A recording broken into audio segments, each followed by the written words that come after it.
You Jesus, we all the praise. प्रभु यीशु मसीह के जीवित और पवित्र नाम में आप सबको एक बार फिर से जय मसीह की। प्रभु के लोगों हम प्रभु को धन्यवाद देते हैं।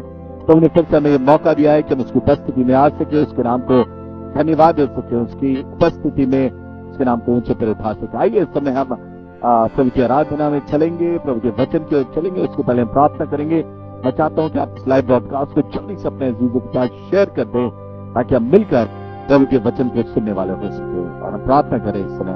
Thank you Jesus. प्यारे प्रभु यीशु मसीह हम आपके पास आए, धन्यवाद देते आपको दया अनुग्रह के लिए। धन्यवाद देते आप राजाओं के राजा, प्रभुओं के प्रभु हैं और आपका अनुग्रह हमें सहरे के लिए काफी है। तो अपने जीवन को फिर से आपके हाथ में सौंप देते हैं। पवित्र आत्मा अगुवाई करें, सहायता और मदद करें। प्रभु यीशु मसीह की महिमा के लिए हम सबको इस्तेमाल करें। सारा आदर महिमा आपको देते हैं। प्रभु यीशु मसीह के नाम से मांगते हैं, आमेन आमेन आमेन। हालेलुया। प्रभु के लोगों, प्रभु हमारा अद्भुत कार्य करने वाला परमेश्वर है और उसने हमारे जीवन में बड़े बड़े और महान काम किए हैं। इस समय मैं आपको परमेश्वर के वचन से उभारने जा रहा हूं और वचन का जो टाइटल है, नए साल से पहले क्या क्या करें। तो आज मैं सिर्फ आपको की पॉइंट बताने वाला हूं जल्दी से। ये लाइव ब्रॉडकास्ट बहुत लंबा नहीं होने वाला है। और पहली चीज जो मैं आपको बताना चाहता हूं कि नए साल यानी आने वाले नए साल से पहले पहली चीज आपको करने की जरूरत है वो ये है, इस पुराने साल में आपने जितने भी लोगों से चोट खाई है, ठोकर खाई है, या लोगों ने आपको दुख दिया है, आपको उन्हें माफ करने की। The first thing that you have to do before you enter to the new year is to forgive all those people who have given you pain, hurt and rejection. हर उस व्यक्ति को माफ कर दे, क्योंकि परमेश्वर का वचन हमें इस बात को सिखाता है। सो नए साल में जाने से पहले सबसे पहली चीज जो है वो माफ करे दूसरे को। दूसरी चीज जो है वो माफी मांग ले। जी हाँ, माफ करना बहुत बड़ी बात है और उससे ज्यादा इंपॉर्टेंट चीज जो है वो ये है कि हम माफी मांग ले। अगर हमसे किसी के खिलाफत में गलती हुई है, हमने किसी को दुख पहुंचाया है, चोट पहुंचाई है, तो हम जाकर माफी मांग ले। हम जब माफी मांग लेते हैं तो माफी मांगने से हम कमजोर नहीं होते, छोटे नहीं होते, परंतु हम और बड़े हो जाते हैं। और इसलिए क्षमा करने वाला भी बड़ा है और क्षमा मांगने वाला भी बड़ा है। और परमेश्वर चाहते हैं कि हम माफ करें और माफी मांगने वाले भी बने। तीसरी इंपॉर्टेंट चीज जो मुझे और आपको इस नए साल में जाने से पहले करने की जरूरत है वो ये है कि अपने आप को जांचे कि हम परमेश्वर के साथ किस स्टैंडर्ड में, किस स्तर पर हम खड़े हुए हैं। पूरे साल में हमने अपने जीवन में शायद बहुत सारी ऐसी चीजें की हो जो परमेश्वर के वचन के विरुद्ध है, जो पवित्र आत्मा के विरोध में हमने की है, जो परमेश्वर ने हमें कहा वो हमने नहीं किया, परंतु हमने वो किया जो हम चाहते थे।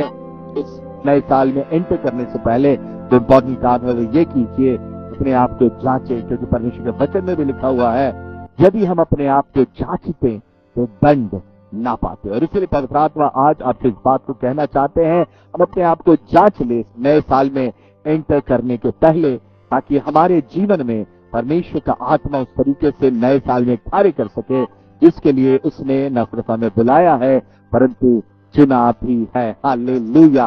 चौथी इंपॉर्टेंट चीज जो हमें करने की जरूरत है वो ये है कि हमने अगर परमेश्वर के वचन को पढ़ना कम कर दिया था, दुआ करना कम कर दिया था, इस साल में, इस साल के खत्म होने से पहले अपनी उस रफ्तार को फिर से लेकर आ जाए। Bring back that same passion to read the word of God and to pray to the Lord. परमेश्वर के वचन से पढ़ना और परमेश्वर के वचन के ऊपर मेडिटेट करना आप शुरू कर दें। वचन में लिखा हुआ है कि आप तभी प्रॉस्पर हो सकते हैं जब आप रात और दिन उसके वचन के ऊपर मनन करेंगे। आज बहुत सारे लोग हैं जो अपनी बीमारियों के ऊपर मनन कर रहे हैं, मेडिटेट कर रहे हैं, ओ मेरी बीमारी ये है, मेरी बीमारी वो है। बहुत सारे लोग अपने पारिवारिक समस्याओं के ऊपर मेडिटेट कर रहे हैं, परंतु वचन में लिखा धन्य है वो मनुष्य परमेश्वर के वचन के ऊपर मनन करता है। मुझे और आपको मेडिटेट करने की जरूरत है। तो इस नए साल में जाने से पहले वापस आइए और वचन पे मेडिटेट करना शुरू कर दीजिए और वही आपके जीवन के लिए मजबूती का कारण ठहरेगा। छठी चीज जो मुझे और आपको करने की जरूरत है ये है, अगर आपने अपने आत्मिक स्तर को और शारीरिक स्तर में भी आप आगे नहीं बढ़े हैं, दोनों चीजों पे आप फोकस करना शुरू कर दीजिए। शारीरिक स्तर पे भी, क्योंकि आज बहुत सारे लोग हैं जो शायद आत्मिक स्तर पे बहुत फोकस कर रहे हैं परंतु शारीरिक स्तर पे यानी अपनी सेहत के ऊपर ध्यान नहीं दे रहे हैं। अगर आपने इस साल में 2024 में अपनी सेहत के ऊपर ध्यान नहीं दिया है, आने वाले 2025 से पहले भी से अपने आप को तैयार कर ले, कॉन्सेंट्रेट करें अपनी सेहत के ऊपर क्योंकि वचन बताता है तुम्हारा शरीर पवित्र आत्मा का मंदिर है, और इसलिए बहुत जरूरी है कि हम अपनी सेहत के ऊपर ध्यान दीजिए, ताकि आप इस शरीर को प्रभु की महिमा के लिए और ज्यादा इस्तेमाल करने वाले हो सके। और सातवीं चीज जो बहुत इंपॉर्टेंट है, जो आपको 2024 के खत्म होने से पहले 2025 में एंटर करना के लिए आपको करने की जरूरत है, वो ये है कि आपको अपने फाइनेंसेस को सही तरीके से इस्तेमाल करना सीख लेना है।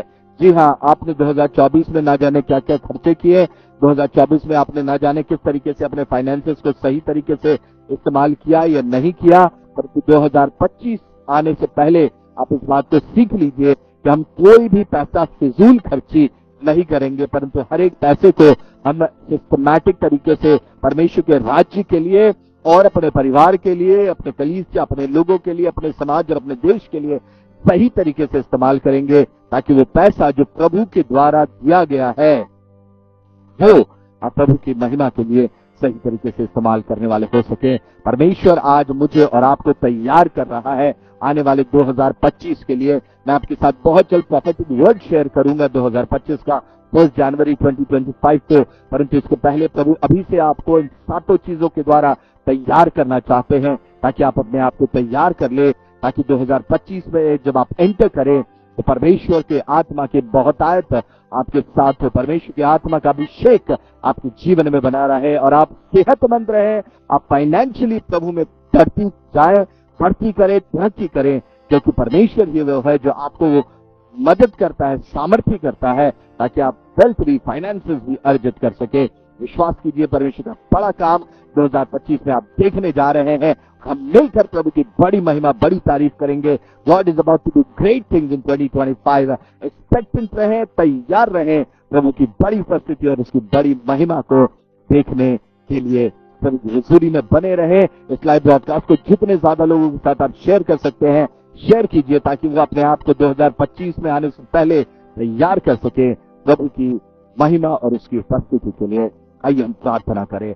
Thank you Jesus. प्यारे खुदावंद यीशु मसीह, हम शुक्रगुजार हैं आपके दया अनुग्रह के लिए। प्रार्थना करते हैं समय आपके हर एक बेटे बेटियों के लिए जिन्होंने आज इस समय आपके वचन को सुना है। प्रार्थना करते हैं प्रभु हर एक को तैयारी का मन दे, ताकि ये तैयारी के साथ 2025 में एंटर करें और आपकी बड़ी महिमा को अपने जीवन में देखने वाले और आपके आशीषों को अपने जीवन में प्राप्त करने वाले हो सके। मेरी प्रार्थना हर एक की अगुवाई कर, सहायता और मदद कर, मजबूत कर। इनके घरानों पे हम आपकी बरकत को यीशु के नाम से डिक्लेयर करते हैं। प्रभु अपने और आगे बढ़े और आपकी महिमा के इस्तेमाल होते चले जाए। सारा आदर, सारा महिमा आपको देते हैं, प्रभु यीशु मसीह के नाम से मांगते हैं। आमेन, आमेन, आमेन। Praise the lord, hallelujah. प्रभु आप सबको बहुत आशीष दे। God bless you, take care, remember that Jesus is coming soon. प्रभु यीशु मसीह बहुत बहुत बहुत जल्द आ रहे हैं, इसलिए खुद भी तैयार रहें, दूसरों को इसके द्वितीय आगमन के लिए तैयार करते रहिए। लगातार हमारे साथ जुड़े रहिए वर्शिप बिफोर यू स्लीप में। प्रभु आपको बहुत आशीष दे।